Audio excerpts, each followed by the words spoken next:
ടോമേ, ഈ കിഴങ്ങ് വർഗ്ഗങ്ങളുടെ രാജാവായ കപ്പയല്ലേ ഇരിക്കുന്നത്? അതെ അതെ. അപ്പൊ ഈ കപ്പയല്ലാണ്ട് വേറെ ഐറ്റം വല്ലതും ഉണ്ടോ?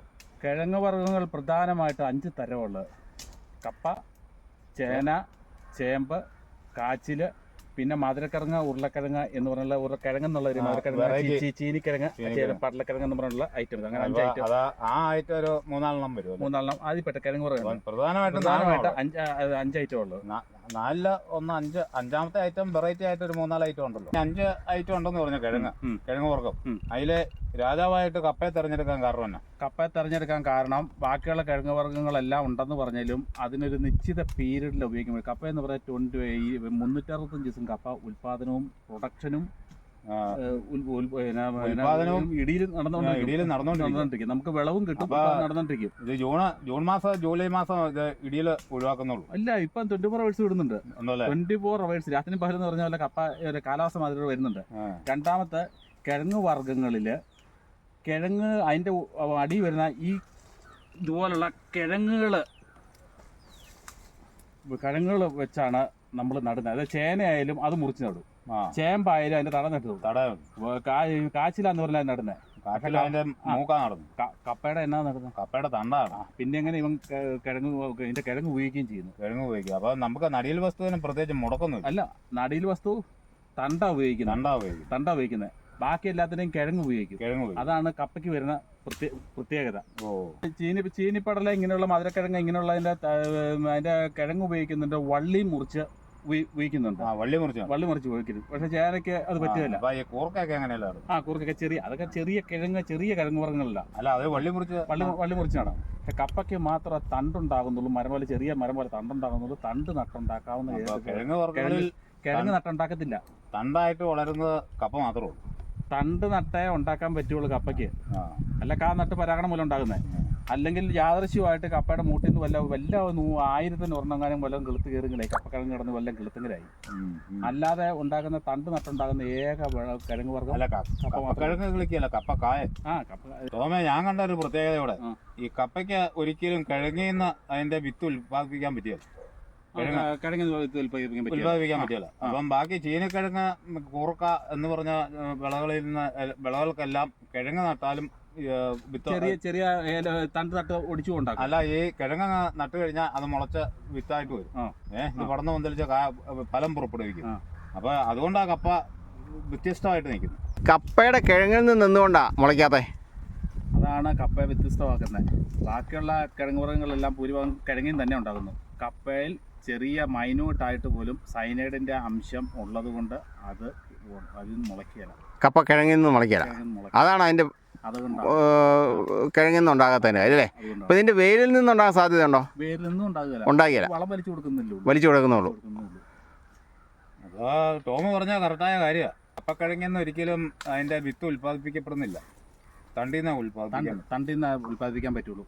അതേസമയം ബാക്കിയുള്ള 4 ക്രോപ്പ്, അതായത് ചേന, ചേമ്പ്, കാച്ചില് ഇങ്ങനെയുള്ള സാധനങ്ങളെല്ലാം അതിൻ്റെ വിത്തിൽ നിന്നാണ് ഉണ്ടാകുന്നത്.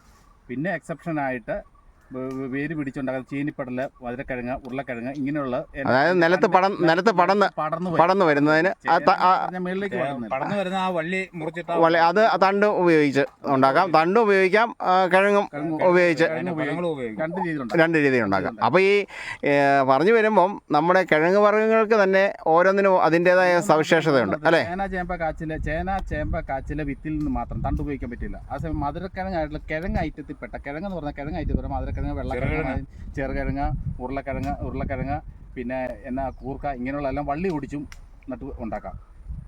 പിന്നെ ഇതിൻ്റെ രാജാവായിട്ട് വരുന്ന ഇവൻ മാത്രം, അതായത് കപ്പ മാത്രം തണ്ട് നട്ടേ പറ്റുള്ളൂ. കിഴങ്ങിൽ നിന്നുണ്ടാകാത്തതിന് കാരണം അതിനകത്ത് നേരിയ അംശമെങ്കിലും സൈനൈഡിൻ്റെ അംശം അതിനകത്തുള്ളത് കൊണ്ടാണ്. ഈ കപ്പയുടെ ഇല പശുക്കളൊക്കെ തിന്നു കഴിഞ്ഞാൽ പ്രശ്നം ഉണ്ടാവുമോ? അങ്ങനെയുള്ള ചില കാര്യങ്ങളൊക്കെ ഉണ്ട്. അതിനെക്കുറിച്ച് തന്നെ കൃത്യമായിട്ടൊരു മറുപടി. ഞാൻ അന്നും പറഞ്ഞില്ലേ, കപ്പയിൽ സൈനൈഡിൻ്റെ അംശമുണ്ട്. അതിൻ്റെ തോത് വർദ്ധിക്കുന്നത്, അതായത് കുമ്പക്കപ്പയ്ക്ക് നമ്മൾ വാട്ടുകപ്പ എന്ന് പറയുന്ന സംഭവത്തിനകത്ത് സൈനൈഡിൻ്റെ അംശം വളരെ കൂടുതലുണ്ട്. അതുകൊണ്ടാണ് കയ്പ് അനുഭവപ്പെടുന്നത്. സൈനൈഡ് അംശം കയ്പ് അനുഭവപ്പെടും. കയ്പ് അനുഭവപ്പെടുന്നതിൻ്റെ തോതിൻ്റെ കുറവനുസരിച്ച്, അല്ല സൈനൈഡിൻ്റെ അളവിൻ്റെ കുറവനുസരിച്ച് കയ്പ് കുറഞ്ഞുകൊണ്ടിരിക്കും. പിന്നെ ഇലയിലുണ്ട് അല്ലേ? ഓൾറെഡി ഈ സംഭവത്തിൻ്റെ ഏറ്റവും കൂടുതൽ കലിപ്പിൽ ഇപ്പം നിൽക്കുന്നതാണ്. ഇത് മൂത്ത് ഈ കായായി നിൽക്കുന്ന സമയത്താണ് ഏറ്റവും കൂടുതൽ സൈനൈഡിൻ്റെ അംശം കൂടി നിൽക്കുന്ന നേരമാണ്. ഓ, കായ ഉണ്ടാകുന്ന സമയത്താണ്. കായ ഉണ്ടായി മൂത്ത് കലിപ്പ് നിൽക്കുന്ന നേരമാണ്. അപ്പോൾ ഈ സമയത്ത് പശുക്ക് കൊടുക്കരുത്. ഈ സംഭവം ഇതിപ്പോൾ ലൈവായിട്ട് പച്ചയായിട്ട് നിൽക്കുന്നതാണ്. പാമ്പ് നോർമലി അതിൻ്റെ പോവുകയാണെങ്കിൽ ഒരു ശല്യം ചെയ്യല്ല. ആ സമയം അതിനോട്ടൊന്ന് ചവിട്ടുകയോ ഒന്ന് അടിയോ വെച്ച് കൊടുത്താൽ അവൻ ചീറ്റി ഇരട്ടിയൊന്ന് എന്ന് പറഞ്ഞ പോലെ തന്നെയാണ് ഈ സംഭവം. ഇതിൻ്റെ ഒടിച്ചു കളഞ്ഞു. 5 മിനിറ്റ് വരെ ആ വെയിലത്തോട്ട് കഴിഞ്ഞാൽ ഈ വാടിക്കഴിയുമ്പം ഇതിൻ്റെ അകത്ത് സൈനൈഡ് അതിൻ്റെ ഇരട്ടി ശക്തി വരികയാണ്. അതുകൊണ്ടാണ് വാടുന്നതിന് മുമ്പായിട്ട് കൊടുത്താൽ അത്രയും പ്രശ്നമില്ല. കരിഞ്ഞ് പോയി കഴിഞ്ഞിട്ട് ഇല കരിഞ്ഞ് കഴിഞ്ഞാലും കുഴപ്പമില്ല. വാടി നിൽക്കുന്ന സമയത്ത് കൊടുത്തു കഴിഞ്ഞാൽ ആ സംഭവം ആ സ്പോട്ടിൽ ചത്തുപോയിരിക്കും. ഓ, അതാണ് ഈ പശുക്കൾ ചാകാനുള്ള കാരണം അല്ലേ? ഈ കപ്പയില തിന്ന് ഒരു എക്സാമ്പിൾ പറഞ്ഞല്ലോ, പാമ്പിനെ തല്ലിക്കഴിഞ്ഞാൽ അവൻ ഏറ്റവും കലിപ്പി നിൽക്കുമെന്ന് പറഞ്ഞ പോലെ ഈ സംഭവം ഒടിച്ചല്ല, വെയിലത്ത് കിടന്ന് വാടിക്കഴിഞ്ഞാൽ, വാടിയ സാധനം കൊടുത്തു കഴിഞ്ഞാൽ അതിൻ്റെ അത് സൈനൈഡിൻ്റെ അംശം കൂടുതലാണ്, വീര്യം കൂടിക്കൊണ്ടിരിക്കുകയാണ്. കാരണം അത് ജലാംശം വലിച്ചു കഴിഞ്ഞിട്ട് സൈനൈഡ് പിന്നെ മാറുള്ളൂ. ഓ, അത് ശരി. ഇതത് ചെറിയ തോതിലുള്ളതൊന്നും ചെറിയ കണ്ടംറ്റേ ഉള്ളൂ. അപ്പോൾ ഈ ഇലയിലാണ് സൈനൈഡിൻ്റെ അംശം കൂടുതൽ, ഇലയിലാണ് വരുന്നത്. കിഴങ്ങിൽ കുറച്ചേ ഉള്ളൂ അല്ലേ? കുറച്ചേ വരുന്നുള്ളൂ. അപ്പോൾ എന്തായാലും ഈ സൈനൈഡ് ഉണ്ട്. സൈനൈഡിൻ്റെ തോത് കൂടിയും കുറഞ്ഞു ഇരിക്കും. അതേ ഉള്ളൂ. അത് ചെറിയ മൈന്യൂട്ടായിട്ടേ ഉള്ളൂ. അതുപോലെ തന്നെ കപ്പക്കിഴങ്ങ് ലൈവായിട്ട് കപ്പക്കിഴങ്ങ് കൊടുത്താൽ അത്ര വിഷയമില്ല. അതേസമയം ഒരു 2-3 ദിവസം കഴിഞ്ഞ് അതിൻ്റെ ഒരു ദിവസം കഴിഞ്ഞ് തൊലി കൊടുത്തു കഴിഞ്ഞാൽ സൈനൈഡിൻ്റെ അംശം കൂടുതലാണ്. അങ്ങനെ വരുമ്പോഴാണ് ദഹന പ്രശ്നം ഉണ്ടായിട്ട് പശുക്കളൊക്കെ ചത്തുപോകുന്നത്. അതിന്നും കർഷകർക്ക് മനസ്സിലായിട്ടില്ലെന്നുള്ളതാണ്. ഒരു ദിവസം മാറിക്കഴിഞ്ഞപ്പോൾ അതിൻ്റെ ജലാംശം കുറയും. ആ ജലാംശം കുറഞ്ഞ് കഴിയുമ്പോൾ സൈനൈഡിൻ്റെ വീരി അവിടെ കൂടുതൽ തങ്ങി നിൽക്കുകയാണ്. അപ്പോൾ സൈനൈഡിൻ്റെ അംശം കൂടുതലായിരിക്കും. അതേസമയം പൂർണ്ണമായിട്ട് കരിഞ്ഞു പോവുക, ഇത് അഴുകലിലേക്ക് മാറുന്ന തൊലി കൊടുക്കുമ്പോൾ കപ്പ തൊലി കൊടുക്കുമ്പം അഴുകലിലേക്ക് മാറുകയും ചെയ്യുകയാണെങ്കിൽ അതിനകത്ത് വെള്ളവും പോയി അത് ഡിസ്പോസ് ആയി പോയിരിക്കും, വേറെ കണ്ടപ്റ്റായി മാറുക. ഒരു 24 മണിക്കൂറിൻ്റെ സമയങ്ങളിൽ ഇതെല്ലാം സംഭവിച്ചിരിക്കും. നമ്മൾ തേങ്ങ ചിരണ്ടി വെച്ചാൽ ഏറ്റവും നല്ല സൂപ്പർ സാധനമാണ്. ഒരു പിറ്റേ ദിവസം കഴിഞ്ഞാൽ ചുമല നിറത്തിൽ, ഒരു വയലറ്റ് ചുമല നിറത്തിൽ കഴിഞ്ഞാൽ കൊടും വിഷമായി മാറുമല്ലേ, ഉപ്പ് കയറി എന്ന് പറഞ്ഞ പോലെ തന്നെ. വീഡിയോ ഇഷ്ടപ്പെട്ടാൽ ലൈക്ക് അടിക്കുകയും നിങ്ങളുടെ അഭിപ്രായങ്ങളും നിർദ്ദേശങ്ങളും കമൻറ്റായി താഴെ രേഖപ്പെടുത്തുകയും ചെയ്യുമല്ലോ.